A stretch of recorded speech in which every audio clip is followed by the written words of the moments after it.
Live mula sa GMA Network Center, 20 taon nang nakatutok. 24 oras. Magandang gabi po, Luzon, Visayas at Mindanao. Ibinalik ng Pangulo sa kampo ni Pastor Kibuloy ang pag-alma nila sa pabuya sa makakapagmuso sa pastor. Tulad ng ginawa ng kampo ng religious leader, kinwestiyon din ng Pangulo ang motibo ng mga ito. Kasabay nito ang hamon sa pastor na magpakita na siya. Nakatutok si JP Soriano. Magpakita siya. I question his motives. Let me question his motives. Bakit lagi kaming kine-question? Sinusundan lang namin ang batas. Sundin din niya ang batas. Yun lang. Hamon niya ni Pangulong Bongbong Marcos kay Pastor Apollo Kibuloy matapos kwestiyonin ng kanyang kampo kung sino ang mga pribadong individual na nag-alok ng 10 milyong pisong pabuya para ituro ang kinaroroonan ni Kibuloy at kung ano ang kanilang motibo. Sinagot din ng Pangulo kung bakit ito tinanggap ng Department of Interior and Local Government. Bakit hindi? They want to help us bring a fugitive to justice. You know, he is a fugitive. He is hiding from the law. Now, if there are private citizens who want to assist the government in that effort to bring him to justice, I do not see what is any. So he can question their motives as much as they want. Pinaaaresto ng korte si Kibuloy at iba pang individual dahil sa paglabag umano sa Republic Act 7610 o Special Protection of Children Against Abuse, Exploitation, and Discrimination Act at sa pagkakasangkot din umano sa Qualified Human Trafficking sa ilalim ng Republic Act 9208. Hiwalay pa yan sa mga hinaharap niyang kaso sa Amerika. Pero sabi ng mga abogado ni Kibuloy, wala raw legal sa mga hakbang ng administrasyon laban sa kanilang kliyente. Tinanong ang Pangulo tungkol kay Kibuloy sa pagdalo niya sa impounding process ceremony ng Upper Wawa Dam Project na inaasahang magiging operational sa huling bahagi ng 2025. Bukod sa dagdag supply ng tubig at kuryente, may epekto rin ito sa komunidad. The water supply from the Wawa Bulk Water Supply Project is set to increase from 80 million today to 438 million liters per day once phase 2 of the project of the Upper Wawa Dam starts its operations the end of 2025. This dam will also foster climate resilience amongst our people by protecting our communities downstream from flooding and by mitigating the detrimental effects of drought.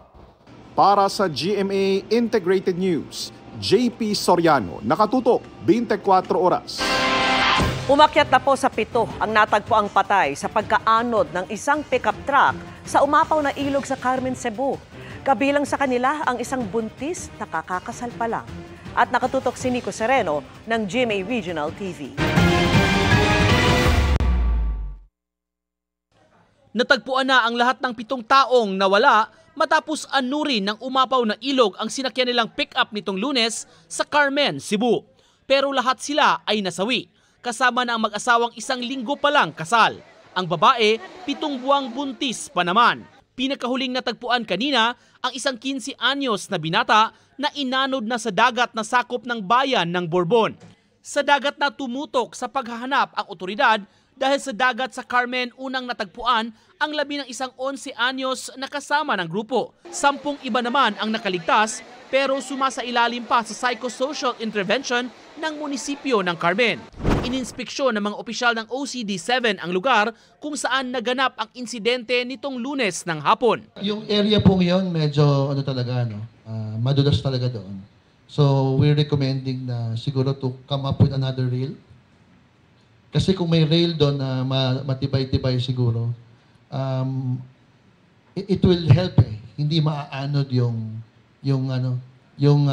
pick-up. Ayon sa Pag-asa Visayas, flash flood ang nangyari sa Carmen, Cebu nitong Lunes, epekto ng naranasang malakas na ulan. That event was an extreme rainfall event. Mugna sa thunderstorm, July 8, that was Monday. And a series cell of thunderstorm. Sa monitoring ng Pag-asa Visayas, umabot sa 40 standard size swimming pool ang ibinuhos na ulan sa loob lang ng 4 na oras mula 4 p.m. hanggang 8 p.m. nitong Lunes sa bayan ng Carmen. Ang naitabo sa Carmen, mas daghan ang bibubo nga tubig due to thunderstorm.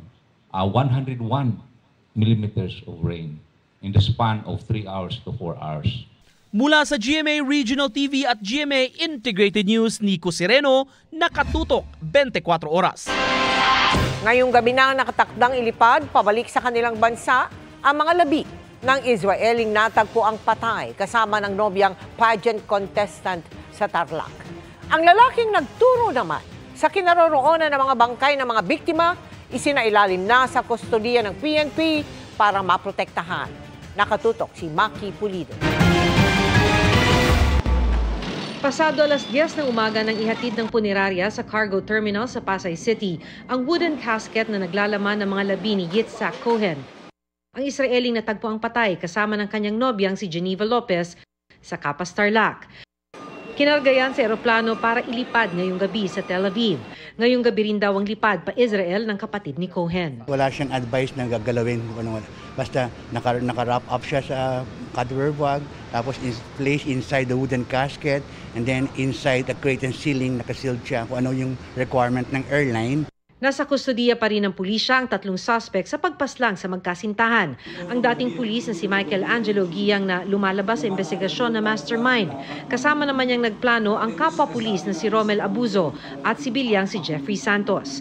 Dati nang sinabi ng hepe ng PNP-CIDG na sina Giyang at Abuzo ang di umano'y bumaril sa 2 biktima. Kung meron talagang pinakamotibo para patayin po itong 2 biktima ay ito po talagang si Giyang dahil siya po ang ikitain at siya po ang talagang may motibo para patayin dahil gusto po niyang babawi yung kanyang isinanlala lupa na narimata na nga po at nasa pag-aari na po ni Geneva. Natunto ng mga labi ni na Lopez at Cohen dahil kay alias Junjun na nagmaneho ng SUV ng mga biktima para madala sa pinaglibingang quarry site. Siya rin ang nagsunog ng SUV. Sa kahilingan ni Junjun, nilagay siya sa kustodiya ng mga pulis para mabigyan ng proteksyon. Pagsakay na po niya doon sa SUV ay nagulat siya na may 2 bangkay na po. At sa tabi po ng drivers ay nandun po yung babae at sa likod naman po ay nandun ang lalaki at hindi niya kilala itong mga ito dahil according to him ay nakabalot po yung kanilang mga mukha. Kahit natatakot po siya ay dinarive pa rin po niya yon. Nakilala lang umano ni alias Junjun ang mga suspect noong June 21 sa mismong araw na pinatay ang mga biktima. Ipinakilala siya sa mga suspect ni alias Dondon dahil naghahanap daw ng mekaniko ang mga suspect. Voluntary surrender also, but pinili po niyang umuwi, anytime daw po siya na kailangan ay makikipag-cooperate po siya. 3 persons of interest pa ang hinahanap ng PNP. 2 rito kasama umano sa pagplano ng krimen. Ang isa naman ang naghukay sa pinaglibingan sa mga labi ni na Lopez at Cohen batay sa salaysay ni alias Junjun. Sinasabi po niya na pagdating po nila doon ay may nag-aantay na po doon, hindi niya po kilala yon at kung sino po yung POI na yan, kung makikita po niya ito ay makikilala po niya. Samantala, nakatakda naman sa Biyernes ang libing ni Geneva. Ayon sa legal counsel ng pamilya Lopez na si Attorney John Lacanlale, pagkatapos daw nito ay aasikasuhin na ng mga naiwang kaanak ang investigasyon at pagsampa ng kaso. Para sa GMA Integrated News, Maki Pulido, nakatuto, 24 oras. Patay ang isang kadete sa Maritime Academy sa Laguna matapos umanong isa lang sa parusang pag-ehersisyo ng mas senior sa kanyang kadete. Nakatutok si June Veneracion. Bilang panganay, maraming pangarap lalo na para sa pamilya, si Vince Andrew de los Reyes, kaya siya nag-aral para maging marino. Pero naglaho lahat ng yan dahil sa pagpanaw, matapos isa lang sa parusa ng isang mas senior na kadete sa NYK TDG Maritime Academy of the Philippines sa Calamba, Laguna.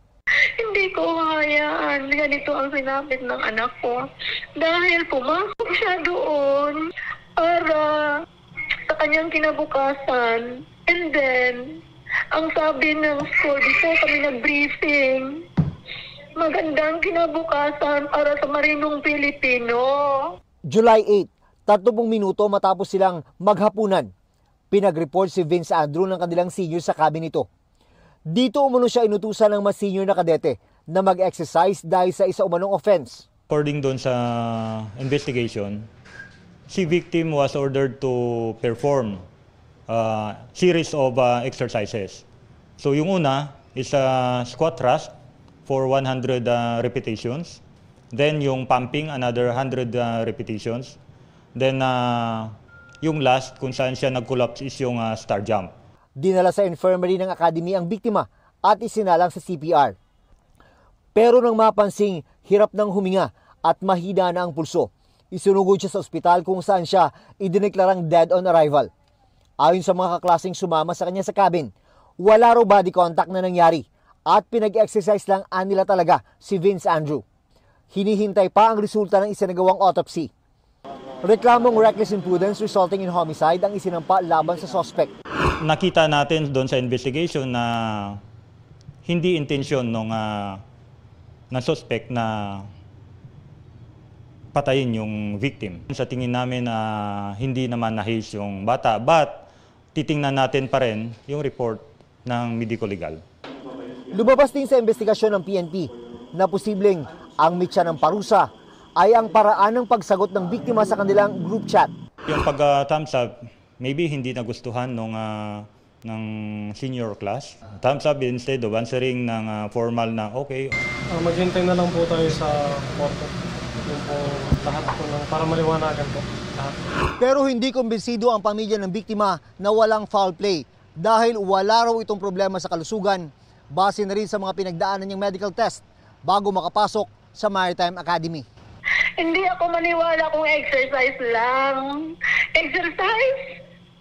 Ikamamatay. Kung nakita niyo ang itsura ng anak ko sa video ko, sa picture ko, kung exercise lang. Sige. Saan ang sinabing iingatan? Huwag mag-alala, mga magulang at mga anak ninyo dito, iingatan. Naiuwi na ang katawan ni Vince Andrew sa kanilang probinsya sa Oriental Mindoro. Sa isang pahayag, sinabi ng NYK-TDG Maritime Academy na nagalok na ito ng tulong at counseling support sa pamilya ng biktima at nakikipagtulungan sa investigasyon ng mga otoridad. Dahil sa insidente, may ginagawa na raw silang full review sa mga patakaran at code of conduct ng eskwelahan. Para sa GMA Integrated News, June Veneracion, nakatutok, 24 oras. Umaasa pa rin ang Philippine Coast Guard na mahahanap ang Pilipinong mangingisdang nawala matapos mabangga ng isang barko sa Zambales. Nakausap po ng GMA Integrated News ang kapatid ng biktima at mula po sa Subic, Zambales, nakatutok live si Marisol Abduraman. Marisol. Vicky, nasa likuran ko mismo etong bangka na binanggangan ng barko 60 nautical miles ang layo mula rito sa Subic, Zambales. Wasak ang puwetan o sa bahagi ng makina ng bangka. Nakalitas, Vicky, ang isang mangingisda na sakay niyan pero nawawala ang isa pa.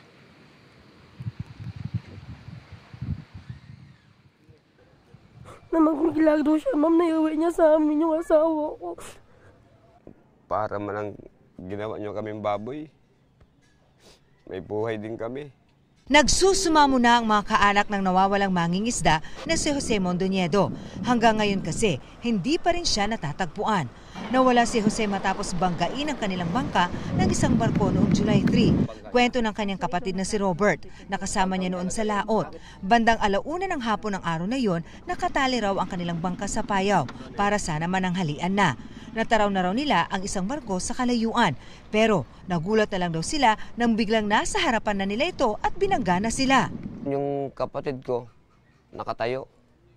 Tapos sabi sa kanya, wag kang tumalon. Ando din ako sa bangka. Ngayon yung bangka, nagpailalim. Pumailalim ang bangka? Pumailalim, ma'am. Ngayon, kasama po ako.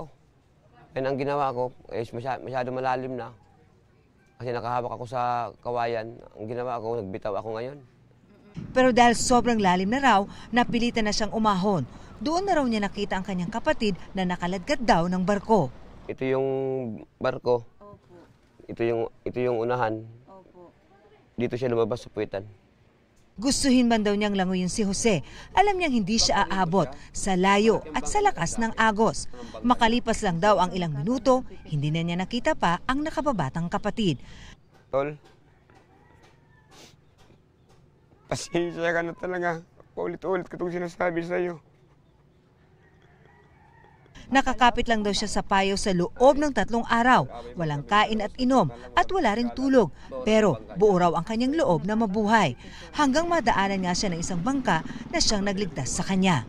Hindi raw sukat akalain ni Robert na mangyayari sa kanila ang trahedya dahil kung tutusin, nasa 60 nautical miles lang daw ang layo nila mula rito sa aking kinatatayuan at malayo pa rin yun sa Scarborough Shoal. Kasabay ng kanyang pagdadalamhati ang galit na kanyang nararamdaman sa kanilang sinapit. Labis din ang paghihinagpis ng misis ni Jose. Yung mga barko na yan. Kaya pag matulog ako, hindi ko talaga mawala sa isip ko talaga yung kapatid ko, dahil dalawa kami. Kinakausap ko siyang bumalik ka na. Kasi marami naghihintay sa'yo. Ang kanyang bunsong anak naman, miss na raw ang kanyang ama. Yun na po yung gusto ko. Umuwi na po siya. Kahapon, na-retrieve na ng Philippine Coast Guard ang bangka ni na Robert. Umaasa ang PCG na buhay pang makikita si Jose, kaya tuloy pa rin daw ang kanilang paghahanap.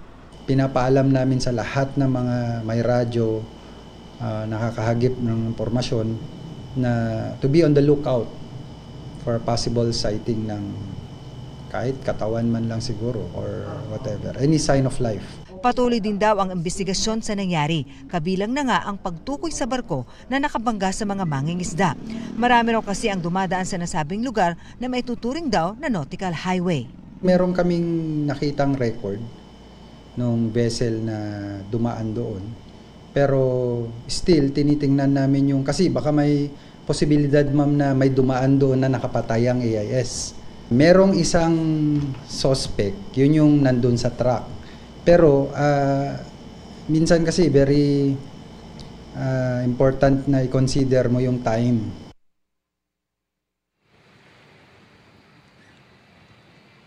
Bukod sa barko ng Philippine Coast Guard at sa kanilang notam na ipinalabas nga no Vicky, ay nagtulong-tulong na rin daw ang mga kasamahang mangingisda ni Robert at Jose para nga siya mahanap. At lahat sila umaasa na buhay ngang makikita si Jose. Vicky. Maraming salamat sa iyo, Marisol Abduraman.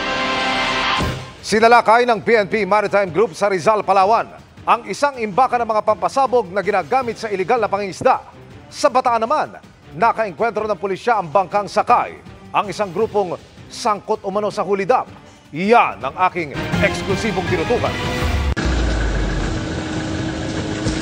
Bit-bit ang search warrant.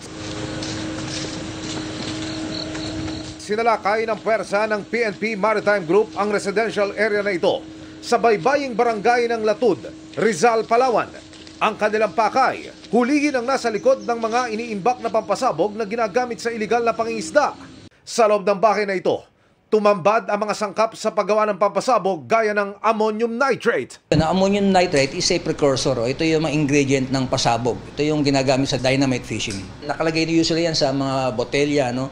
At pag ito'y nasindihan at pag itinapon sa dagat, yung destruction nito talagang total. Nakakuha rin ng cyanide ang pulisya. Yung cyanide kasi, ito nadi-disable or nadi-disorient yung ating mga isda. At ito'y ginagamit usually sa mga tropical fishes na pang-aquarium. Po ay hinuli namin sa salang Public Act. Nag-ugat ang operasyon makarang ikanta ng dalawang nahuling individual noong isang buwan kung saan sila umaangkat ng mga gamit sa iligal na pangingisda. Patuloy namin sinisikap na makuha ng panig ang inaresto. Sa karagatang sakop naman ng Balanga sa Bataan, 5 sibilyan at isang suspendidong pulis ang inaresto matapos natutukan ng baril ang mga nagpapatrolyang PNP Maritime Group. Akala nila ay mga illegal fishers kami kasi nakasakay kami sa rented bangka. Yun nga lang, naka-uniform naman po kami na pacify yung situation. Buti hindi nagkaputukan. Na-recover sa bangka ng mga inaresto ang iba't ibang uri ng baril. Iniimbestigahan din kung ano ang ginagawa ng suspendidong pulis na kasama ng grupo. Pero lumalabas sa paunang investigasyon na sangkot daw sa hulidap ang grupong ito. Marami na pong lumapit sa ating istasyon na nagre-reklamo sa grupo nila. Binabanggit nga po nila na nahuli na sila ng grupo na yon at doon na po sa laot ang bayaran. Kinasuhan na ng illegal possession of firearms, grave threat at usurpation of authority ang mga dinakip na hindi pa nagbibigay ng panig. Para sa GMA Integrated News, Emil Sumangil, Nakatutok, 24 Oras. Nilinaw ni Secretary General Reginald Velasco na hindi lang para sa pagkain ang inilaang 20 milyong pisong budget para sa ikatlong State of the Nation address ng Pangulo. Kasama na anya sa mga gastusin ang essential expenses, gaya ng uniforme ng nasa 2,000 secretariat employees, renta sa equipment, mga halaman at bulaklak na dekorasyon, invitations at giveaways at iba pa. Ani Velasco, pagtatansya lang ang halagang ito at hindi pa fully expended. Kaugnay pa rin sa nalalapit na SONA, ibinida ng pulisya ang EOD robot na gagamitin sakaling may makitang kahina-hinalang gamit. Dagdag yan sa puwersa ng mahigit 6,000 pulis na magbabantay sa SONA.